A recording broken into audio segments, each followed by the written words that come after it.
Welcome to Spot the Narcissist. Today, you will learn the behaviors of people who experienced mental abuse from narcissists. Warning: these behaviors could harm oneself and future relationships. So many factors can cause a person's behavior to change. Some behaviors change positively, and some will turn negative. However, behavior changes that are products of mental abuse mostly appear negatively. Here are 10 behaviors to watch from people who have experienced mental abuse from narcissists. The first behavior that we will talk about is being overcompliant. Compliance is when you do what someone asks you to do. Let's say your friend wants you to lend them money, and you agree because they asked. Overcompliance is when you do too much of what others ask, even if you don't really want to or it's not good for you. It's like saying yes to everything, even when you should say no. Imagine your friend keeps asking to borrow money, and even though you don't have much, you keep saying yes because you're afraid they'll be mad if you refuse. That's overcompliance. It can happen when someone is scared of getting hurt or losing their friends, so they always do what others want, even if it's not good for them. For example, if someone is being mean to you and you keep being nice to them just because they want you to, even though it hurts you, that's overcompliance. It's like putting someone else's needs before your own all the time, even if it's not fair to you. Next is feeling anxious and depressed. Have you ever encountered someone who always feels anxious and depressed? Did you try to talk to that person and ask, "How are you?" or "Are you all right?" That person could be a victim of mental abuse from narcissists. Mental abuse is highly draining. It lingers longer, unlike bruises that heal with a pack of ice bags. Mental abuse is tough to forget. It only takes a word for mental abuse. But that one word cuts deeper than a knife, especially if your abuser is somebody you cannot distance yourself from, or somebody whom you always see. Of course, the anticipation of further abuse cannot make a person happy and positive. It never did.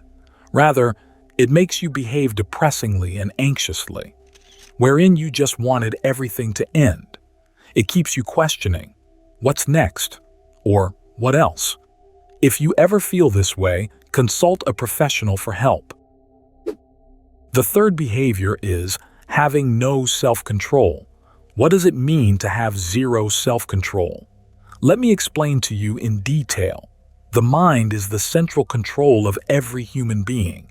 It controls the whole body and self. Everything starts here before it is put into action and behavior. It processes the situation before producing reactions. The thing with mental abuse is that it targets primary control, resulting in the parts going disobedient. The victim loses control of oneself, inept of restraining one's emotions, desires, and impulses, which is not so good. A lack of self-control will only ruin everything. It makes one say words they could not take back, or do things they will only regret. Number 4. Pessimism. Pessimistic people are the opposite of optimistic people. To explain further, optimistic people have a positive mindset about life, while pessimistic people feel the other way around. Have you encountered a person who has a negative outlook on life? A person that lives life for the sake of living. A person on the brink of losing hope. Always doubting everything around, even oneself, is not an exception. A person lacking hope or confidence in the future is a sign of mental abuse.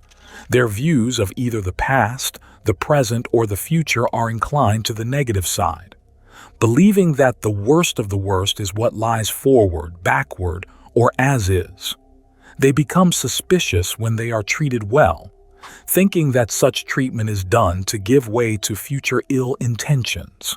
For example, one of the effects of mental abuse is degradation. This degradation will then make you pessimistic. This will result in undervaluing your own capabilities, depriving yourself of the good things, thinking that you do not deserve it. Afraid of taking risks for failing is what always comes to mind. Behavior number 5. Sudden lose interest. People who experience mental abuse lose interest even in what they once loved to do so much, causing them to behave inactively and slack. Even though they are provided with time and resources, they still display their unwillingness to work. They are still unmotivated, even if they know they have the skill and can complete the task perfectly. It is because they assume the worst in all things, or at least the mental abuse inflicted on them by the narcissist made them believe so. Of course, nobody would be productive if they were so pessimistic in their outlook on life, especially if others do not value your productivity, making it unfulfilling and unrewarding. Behavior number 6. Lack of self-confidence. Experiencing mental abuse is an unpleasant happening in one's life. It is embarrassing on the part of the victim. It makes them look weak, inferior, and vulnerable. They think they will be judged or criticized if they reveal their awful experiences to others.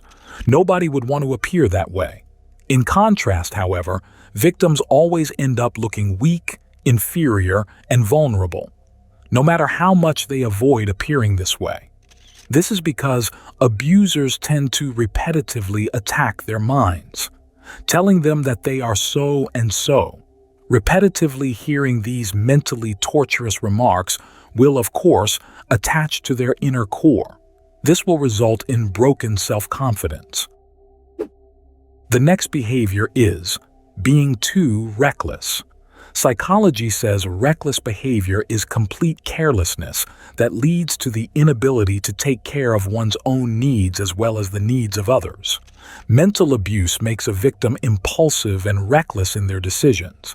It could be that victims have been under the abuser's control for a long time, causing them to develop codependency towards their abuser during that period. This is because their abusers often make them face a psychological dilemma, a dilemma wherein whichever choices they will make on their own will always lead to something worse. This mental abuse will result in their recklessness or inability to make good decisions. Behavior number 8. Senseless thinking. Irrationality is setting aside logic in making decisions, acting or reacting even with shallow and inadequate reasons, becoming oversensitive by showing hysterical and exaggerated emotions. Mental abusers destroy their victims' logic. They plant incorrect core beliefs in the victims' minds, beliefs that are often destructive and judgmental. This belief will usually highlight the worthlessness of their victims. This negatively affects how their victims conceptualize things, resulting in irrational behaviors. Of course, it is typical for one to feel attacked when judged or labeled by something they are not. Now let's talk about behavior number 9, spiteful. Mental abuse is an awful experience. A victim's spiteful behavior is a natural response to the ill deeds of the abuser. Victims tend to take note of their awful experiences to amass grudges against their abuser, hoping that one day the tables will turn and revenge will be theirs. The time to serve vengeance and justify their awful experience will come, especially for narcissists who act as if they are supreme. If you are a victim, you will get tired of always catering to their wishes, tired of them always treating you like a low-born person. So, you want to make them bend on their knees and snatch that supremacy from them. Unable to achieve this revenge towards the narcissists will result in a spiteful nature. Victims unconsciously pour this rage into the people surrounding them. Lastly, unsettled behavior. What do you mean by unsettled behavior? Let's talk about it in detail. Calming people who have experienced mental abuse from narcissists is tricky. The anxiety brought to them by the narcissist makes them behave unsettlingly, acting sort of jumpy or fidgety on things. Victims have trouble staying still. They cannot seem to focus their attention and are constantly distracted. It could be that they are bombarded with too many negative thoughts, overthinking too much of the things that have never even happened. So, They channel such thoughts on fidgets to somehow make it bearable, if not better. Other times, victims develop mannerisms due to this unsettled behavior, like biting their nails, rocking their feet, and tapping their fingers on tabletops.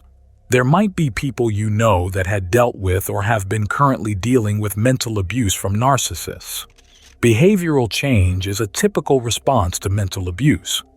Learning the above behavioral change could help victims heal. The best way is to consult a professional for experienced help. If you learned from this video, give this a like and subscribe to the channel. Watch this next video for more informative content.